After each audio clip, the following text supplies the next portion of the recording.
सर्वसामान्य माणसाला आणि आमच्या तालुक्यामधील सगळ्या कार्यकर्त्यांना एक भूकंप व्हावा, एक अघटित घडावं अशा पद्धतीची भावना निर्माण झाली। गेल्या अनेक निवडणुकीच्या पराभवानंतर मी विजयी झालो होतो, पण तरी सुद्धा लोकांनी माझा सत्कार करायला येण्याऐवजी आमच्या गावामध्ये अशा घडू शकत नाही अशा पद्धतीच्या सगळ्या भावना व्यक्त केल्या। आणि मग मार्कडवाडीच्या गावानं ठरवलं की आपण बॅलेट पेपरवर मतदान घेऊया, गावामध्ये असं घडू शकत नाही। आणि त्या गावाने बॅलेट पेपर छापून आणले, मतपेट्या तयार केल्या आणि मतदानाचा दिवस उजाडला।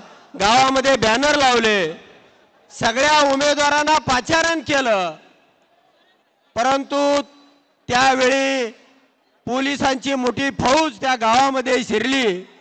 सगळ्या गावातील बायका माणसे सगळ्यांना दहशत निर्माण करण्यात आली। माझ्यासह 100 लोकांवरती गुन्हे दाखल करण्यात आले आणि ते मतदान होऊ दिलं नाही हे सगळ्या महाराष्ट्राने पाहिलं। त्यानंतर मी गप्प बसलो नाही। मला 1,21,000 एवढी मतं पडलेली होती। मी निवडून आलेला आमदार होतो, पण त्या ठिकाणी मी 1,75,600 लोकांचं तालुक्यामधल्या प्रतिज्ञापत्र घेतलं आणि मी थेट दिल्लीला गेलो।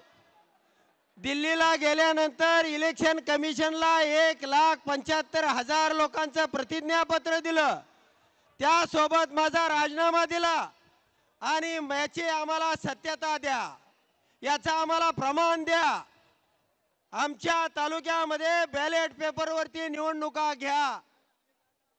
परंतु 10 महिन्यामध्ये ना माझा राजीनामा स्वीकारला, ना त्यांनी कुठलं पत्र पाठवलं।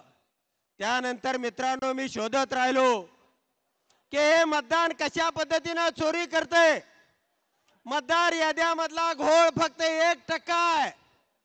ईव्हीएम मध्ये ज्या वेळेला चित्र छापलं जातं त्यावेळेला तो पूर्ण पांढरा कागद असतो, आतमध्ये LED लाईट लावलेले आहे आणि त्याच्या माध्यमातून फोकस जसा पिक्चरच्या माध्यमातून फोकस मारला जातो त्याच पद्धतीचा त्यावरती फोकस मारला जातो आणि चिठ्ठी तुटतानाही तो फोकस काढून घेतला जातो आणि पुन्हा ती कोरी चिठ्ठी खाली पडते। म्हणजे मागच्या बाजूला चित्र हे छापलं जातंय त्या ठिकाणी। आणि मग जर व्हीव्हीपॅट असून त्यामधला प्रोग्राम आम्हाला दाखवला पाहिजे, तो प्रोग्राम सर्व पक्षांना दिला पाहिजे, त्यामध्ये कशा प्रकारचा सॉफ्टवेअर आहे हे सर्वांना सांगितलं पाहिजे। परंतु फक्त 50 मताचं मॉकपोल देऊन आपल्याला फसवलं जातं आणि निवडणुकीच्या दिवशी टाइम आणि डेट सेट केला जातो। म्हणून मित्रांनो आता ईव्हीएमच्या माध्यमातून जर निवडणुका घेतल्या तर गावोगाव या पेट्या त्या निवडणूक आयोगाच्या डोक्यामध्ये मारा आणि त्याचा भुगा करा, अशा प्रकारचं आवाहन मी या ठिकाणी करतो आणि थांबतो। धन्यवाद।